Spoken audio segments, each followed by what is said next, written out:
partners. It features data on over 200 indicators, providing a new resource for exploring national and subnational progress. Mapping is a core feature of the portal, displaying geo-referenced census and survey data to locate those furthest behind. Find out how many women have access to modern family planning methods in Myanmar. Which Pacific islands are most exposed to flood risk caused by climate change?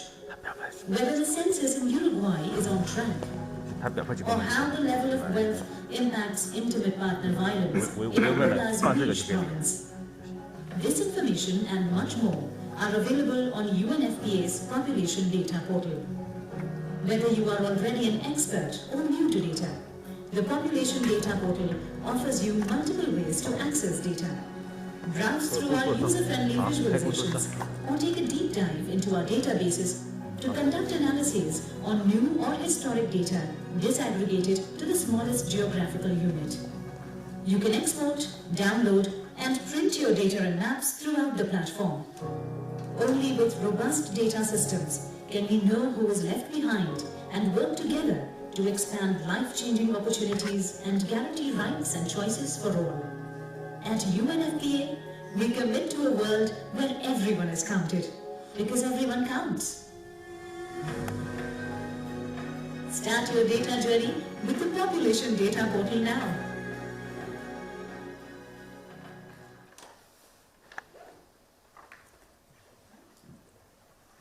Okay, excellent. Thank you very much for joining us for our launch. For those of you I haven't met before, my name is Justine. I'm the UNFPA representative here in China, but actually a few years ago was working in our East and Southern Africa regional office when we started putting together the first population data portal, and so I'm very pleased to be here to launch the new improved version. And for all of you that work in data, particularly if you work in my sector on SRH, you remember those years where we had to look across various data sets and keep pulling them together over and over again. And so I think that the PDP has really been designed, particularly this improved version, thinking about the end user in mind. So really making it accessible to the policy maker, the program designer, to quickly pull out the stats and indicators that you need to really know where you need to make that investment and where to put your program in order that you can get the greatest return on investment, I think, in terms of moving us forward on accelerating the SDGs, particularly for us, SDG 3 and SDG 5. So with that, I'm going to hand over to my colleague, Simon, who's going to explain a little bit more, and then I believe there's a quiz, so pay attention.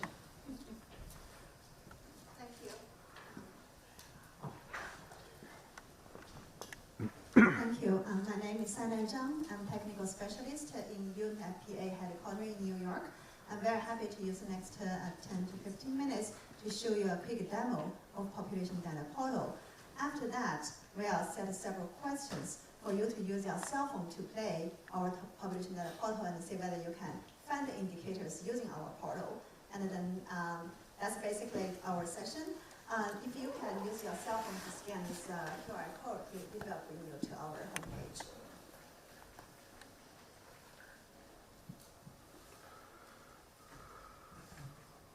So our landing page is pdp.unfpa.org.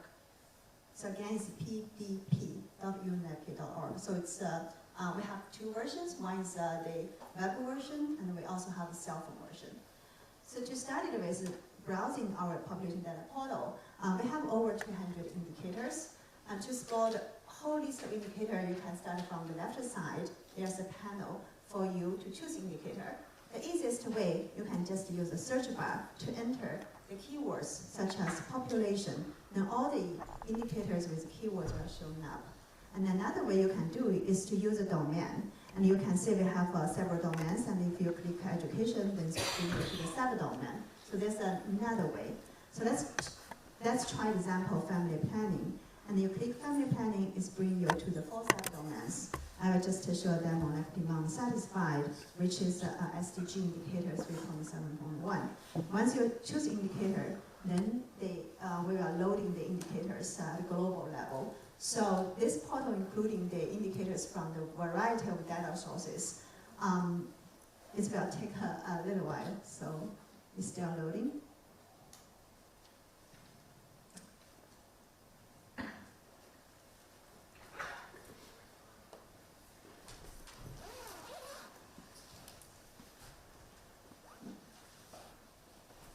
So try another one.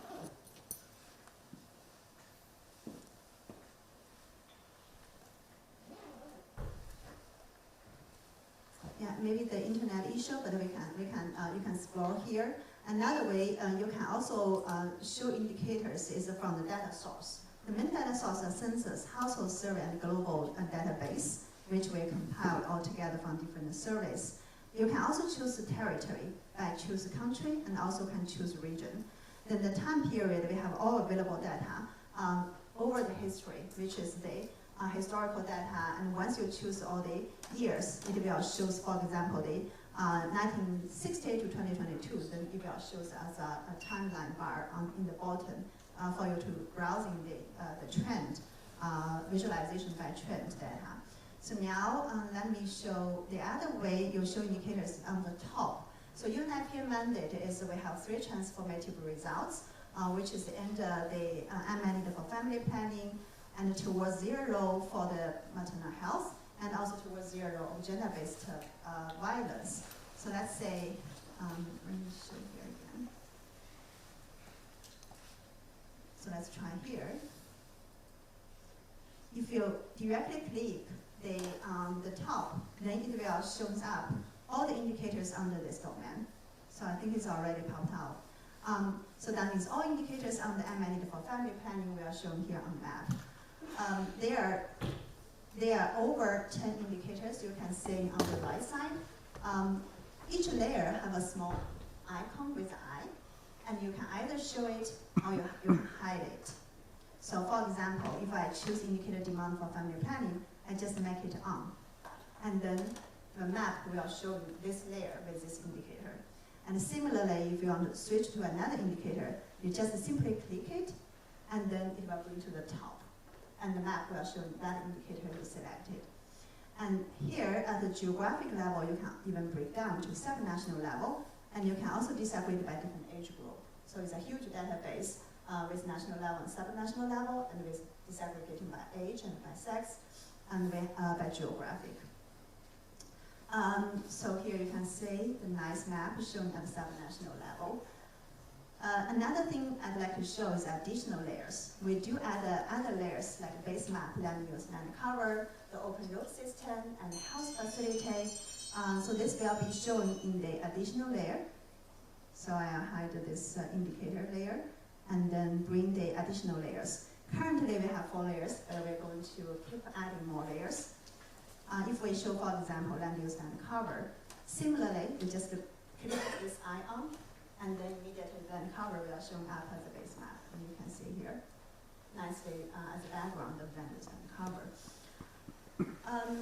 Another thing is here, in the bottom, you can easily download the data. If you select one indicator, you can download it, which is a CSV file.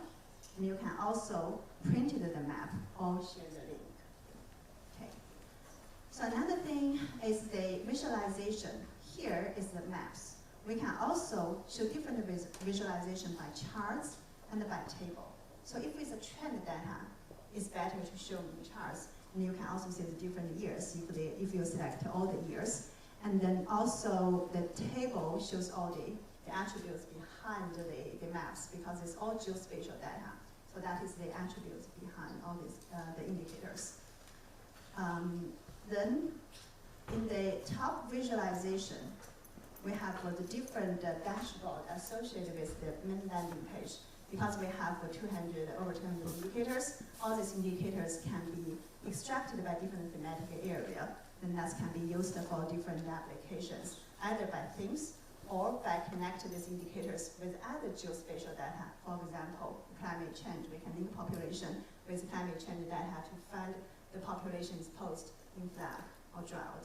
So these are the different applications. We have the trend of population dynamics. We have COVID vulnerability. So all these are the examples of using the population data portal. Finally, I'd like to show the data. So data is our indicator data bank. Population data portal is open to public. Everyone in the world can come here to explore the data, visualize it, and can also download the database. So when you come to the data, similarly, it has domain and subdomain and sources. Users can easily choose domain, subdomain, or choose by the data source. And again, we have census and a variety of survey data. So here I can show example of, for example, family planning, and I show by child marriage or demand satisfied, and then all the indicators under this filter will show up. You can also just limit the data source, this particular data source, and I choose demographic health survey. Okay. Another thing is you can also use a search bar and search the keywords. Okay. And once you select indicators, there's a small button on View Indicator. The moment you click it, it shows a whole metadata. Where's the data source, the definition, and the years available. So it's very user-friendly. You can also click Explore Indicator Map. Once you explore the indicator map, it brings you back to the main page and visualize it by maps. And you can, of course, switch to charts and switch to tables. So this is an overall demo of how our indicator works, and welcome everyone to explore this population data portal and thinking about how to use our population data, and especially they are all geo-referenced and they are geospatial data. You can easily link this with other geospatial data and apply to a variety of sustainable development issues. And we're also happy to collaborate with you, thinking about how how this can benefit your work.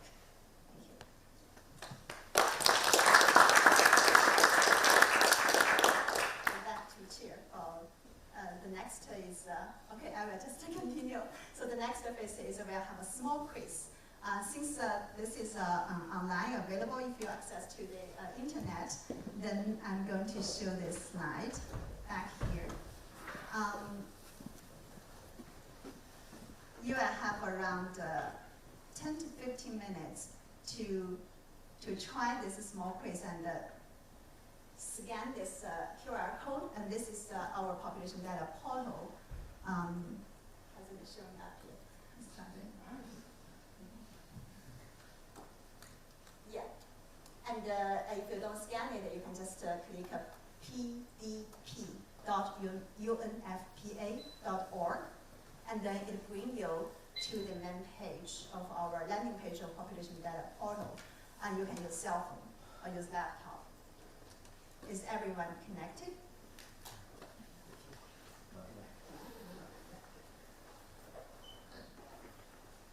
This is the QR code, and also you can use pdp.unfpa.org.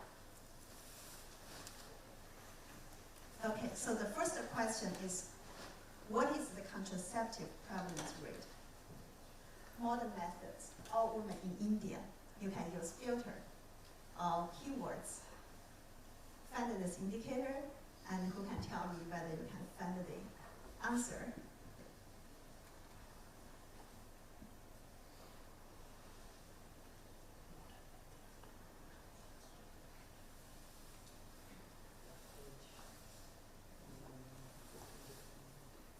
We have 5 questions, 10 minutes.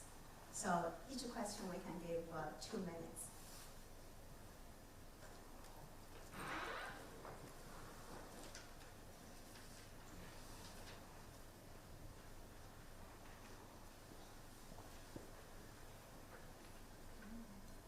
Anyone don't have the website, I can show the page again.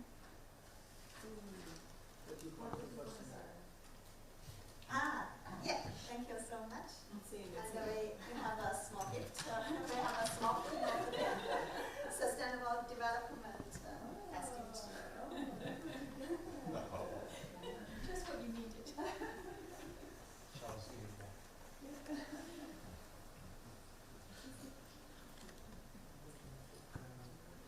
That's exactly correct. So I'm going to the next one.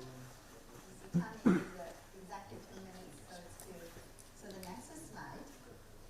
Next question. Which country in Liberia has the highest contraceptive prevalence rate. Modern methods for all women. Which country? So you have to find that country and go to subnational level.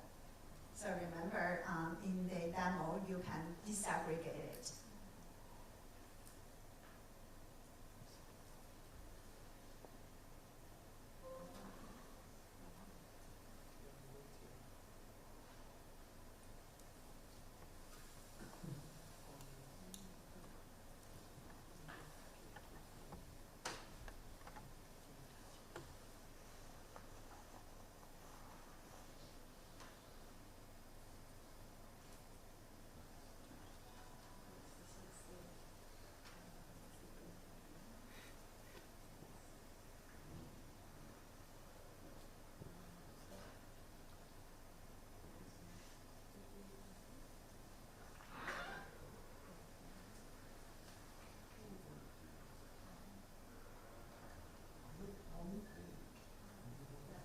What is the result?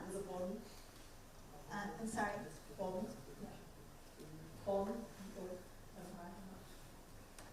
The percentage. Oh, which country? Oh, yeah, sorry. Yeah. I think it's not exactly right. Can you try it?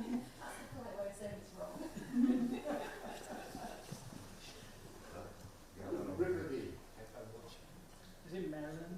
Yes, was that that? Yes, it's in Maryland. This is the pink one. Sana, did you mention no two gifts to the same person? So we are just going still satisfying to be fair. Okay, next one.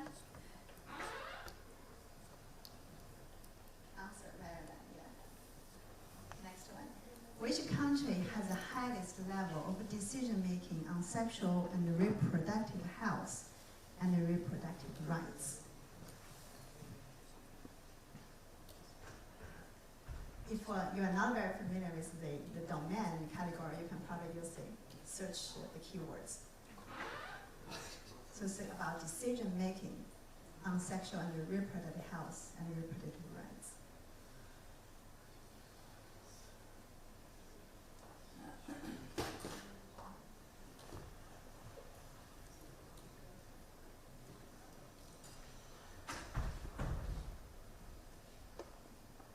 Is that Philippines?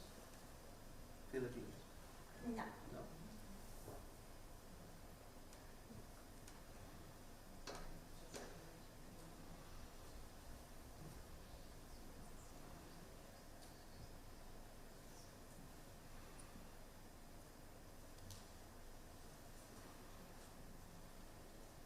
Serbia. Yes. Congratulations. You're right. Thank you. We have two more left.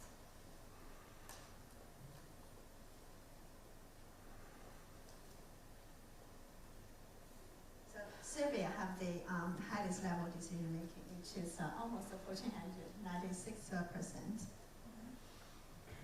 Next one is what is the adolescent birth rate, 15 to 19 in Brazil, and this now you need to disaggregate it by age.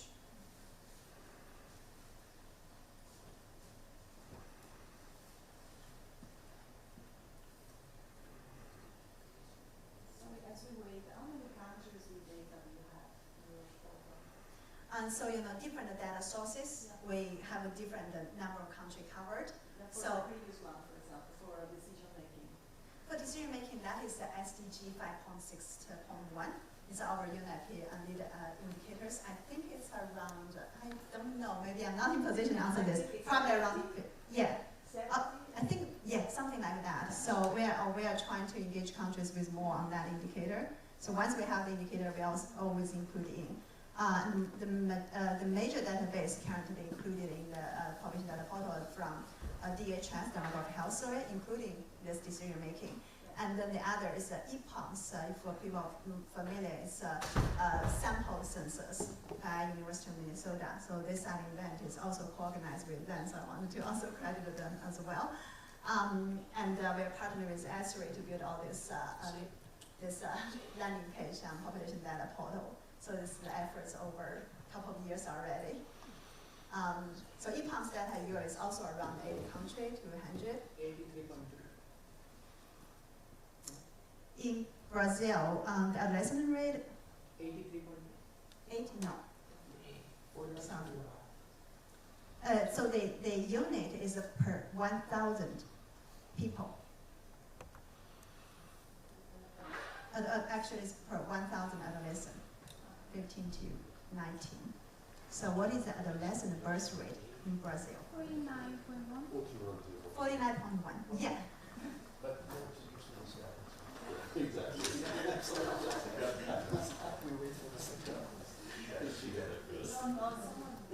Someone who get the results first.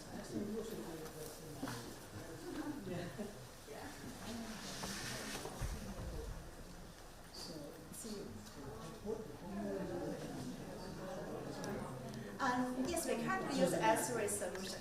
So basically, the back end, so we are partnering with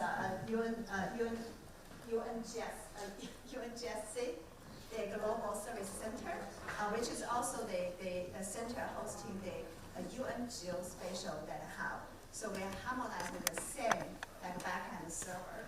And then on the front end is Esri solutions.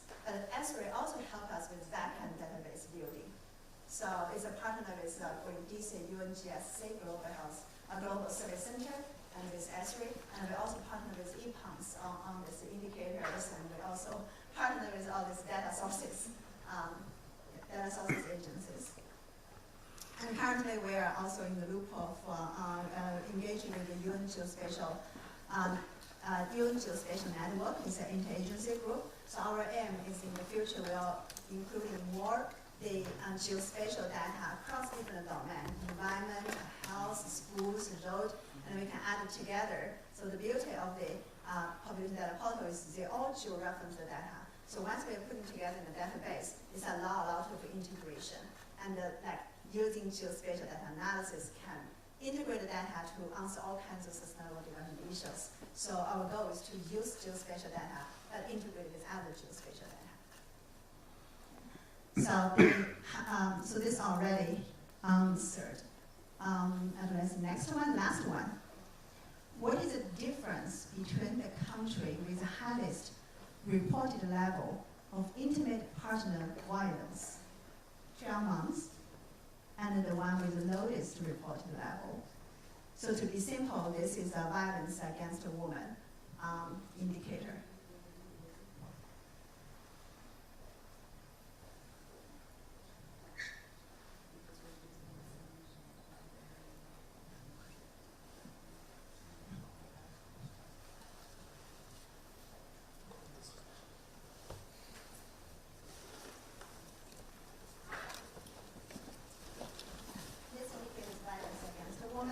And it's for the intimate partner violence within the last 12 months. What is the reported highest level and reported lowest level? Actually, it's asked what the differences between the countries. So it's asked how many times the highest, then the lowest. The highest one is 47.6%. The lowest one is It's not a percent, it's the differences. So you are saying how many times the highest level of country divided by lowest level. So you have to find the country with the highest level of violence against a woman, and you find the lowest one, and you'll see how many times the highest rate, then the lowest. to make some happiness. It's getting harder to get to 28. Yes. Congratulations. We get to the last one. Thank you. So I hope you all have fun on this quiz. This gives you some overall idea how to use our And remember, we also have a sub-national level. And this is an ongoing process. We're still expanding the database, and we're adding more geospatial data. This is on the database side. But on the app side, we also keep improving. From visualization, we are going to also go through the automatic calculation, online apps, and seeing whether in the future people will be more easy to update this data, which means, for example, we directly link to the data source through a pipeline, so everything will be automated. So that's our goal. We're towards there. And the last thing I want to also mention is the data source. One important role, because we are UNDESA, we're the leading agency on supporting countries on collecting census. So we are currently trying to sign MOU with country on data sharing, especially census data, because census count everyone. So it's including all the social, economic, and demographic, all kinds of indicators at a very high resolution level. So our goal is to working with government to absorb all the census data, which at the shareable level, to population data portal. So we do build a national data portal associated with population data portal. So the goal is to work with government, helping them to build a national portal to disseminate the census, which also to reference census. And this year, we also wanted to expand this the global population data portal with a national view, focus on the national indicators by country, and also regional view, which means including the data for region and additional data from the regions have a customized regional sub-population data portal. So all this are our vision, and we hope to collaborate with you and make it better and benefit everyone as a public good. Thank you. And over to our country office representative to give a closing remark. Thanks so much, Simon. I think that was a great presentation and just a very brief introduction. I think really congratulations to you and the colleagues at Technical Division for putting this together. And I think having seen PDP 1, I can really see how much work has gone into making this even better. And when you talk about disseminating census data and making census data more accessible, that's music to my ears. So congratulations, thank you everybody for coming along. Please do continue to engage with the portal. Please do promote it with others. Really, we need people to use it. Yes, that's the most important thing, but thank you very much for coming. Thank you.